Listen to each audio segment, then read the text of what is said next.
Guys, late post na naman itong video ko. Ito yung time na dinaanan ni mother yung kapatid niya para isama sa bundok or bukid para manguha nga sila ng kamuting kahoy. Sakto sabi ng asawa ko, sama daw kami or sumunod daw kami sa kanila. Dahil wala naman daw kami ginagawa dito sa bahay, kaya nag-go na kami. Pero dumaan muna kami dito sa Parisan, guys. Dahil nagkape lang kasi kami, tapos yung time na yan, 10:44 na kailangan na namin kumain para naman kahit paano may power kami pag umaakyat ng bundok. Kaya kumain muna kami, tapos dumiretso na at sumunod na kami kila mama. Ito yung dinadaanan namin, guys, bago makarating doon. Sobrang init ng time na yan, guys. Sabi ko nga, 10:44 na po yan ng morning. Kaya masakit na yung sikat ng araw. After nga po namin mag-park, guys, ay naglakad na kami kasi hindi po siya gilid ng kalsada yung pupuntahan namin. Meron pa po kaming dadaanan bago makarating doon. Ito nga asawa ko ay joke ng joke. Kaya ayan, tawa naman ako ng tawa. Ito yung mga dadaanan namin bago kami makarating doon, guys. Kailangan lang po mag-ingat sa daan kasi yung iba kasi mabato. Tapos yung parang madulas, kaya kailangan mag-ingat talaga. Yun, nakarating na kami. Ayan yung kubo nila mama. Nakailang balik na rin po kami dito at naisama ko na rin to sa mga nakaraang video ko, guys. Nabutan ko nga sina mother tsaka yung auntie at pinsan ko na nangunguha ng kamoting kahoy. Ayan yung kinuha nila.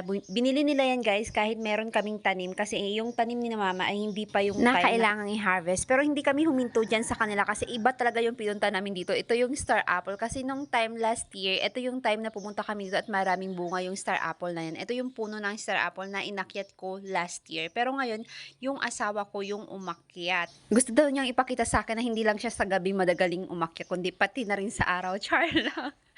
Hindi rin siya nagtagal sa punong yan, guys, kasi pinababa ko siya kasi hindi pa masyadong hinog yung star apple. Tapos meron akong napansin na isa lang pero ang taas niya straight na puno. Tapos nakita ko parang merong hinog kaya inakyat na ang pinsan ko. Tapos pagdating doon sa taas, grabe, guys, puro hinog na lahat, wala kang makukuha na hilaw. Yung ginawa na lang ng pinsan ko, pinutol niya yung dulo ng star apple, guys, para makita namin yung mga bunga. Pero hindi namin akalain na ganun pala karami kasi nung naputol na tapos nahulog na sa ilalim.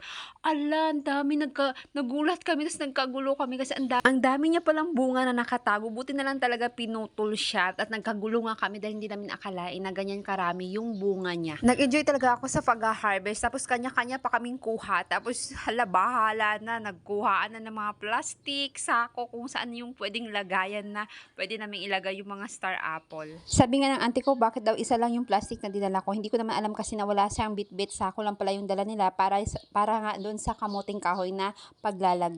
Pero guys, kung napapansin nyo, ang dami ng sira or ang dami na talagang overripe kasi tingnan nyo, karamihan po dyan itim na talagang hinog na hindi mo na makain, hindi mo na pwedeng kunin kasi nga sobrang hinog na. Ito yung disadvantage pag malayo sa inyo yung lugar o yung lupa nyo na may mga pananim kasi hindi nyo talaga ma-check o masusubaybayan. Kaya ayan, tingnan nyo, ang dami-dami yan, sayang yan, guys, ang daming sira niyan. Halos ang dami naming nakuha, siguro mga kalahating sako or sobra pa, pero kalahati din doon yung hindi na makain or may mga uod na talaga, hindi mo na talaga, matigas na yung loob niya dahil overripe na talaga. Ito yung pag sinasabi, pag bukas uod agad. Ang dami sana niyan talaga, ang dami namin nakuha, pero kalahati talaga dyan yung mga hindi mo na makakain or maasim na dahil. Tsaka bihira lang po kasi may pupunta dito. Si mother, si father, sila lang yung madalas twice a week. Pero kami, once a year mo kami mapupunta dito kasi tatamad ya kami kasi malayo to sa amin. Sina mother kasi marami silang pananim dito ng mga nyog, saging, iba-iba o yung kamoting kahoy, pero minsan talaga nauunahan talaga sila ng mga magnanakaw, mas nauna pang mag-harvest yung mga ganun kaysa sa kanila. Napansin ko nga na sobrang taas naman ng avocado na to, kaya sabi ko putulin na yung sanga kasi para tumubo siya sa ilalim or sumanga siya sa ilalim kasi mahirap talaga pag mataas yung avocado, hindi mo naman talaga makukuha ng basta-basta yung pag nagbunga na. Nagpahinga lang kami saglit tapos umuwi na kami, kanya-kanya rin kaming bitbit kasi nga malayo pa yung kalsada. Nauna nga sa amin yung asawa ko at sa kalagitnaan niya ay nadulas siya. Ito yung sabi ko kung kailangan nyo mag-ingat kasi may portion talaga na madulas. At thank you for watching, guys. Don't forget to like, mabigat share, pa naman yung bit-bit niya.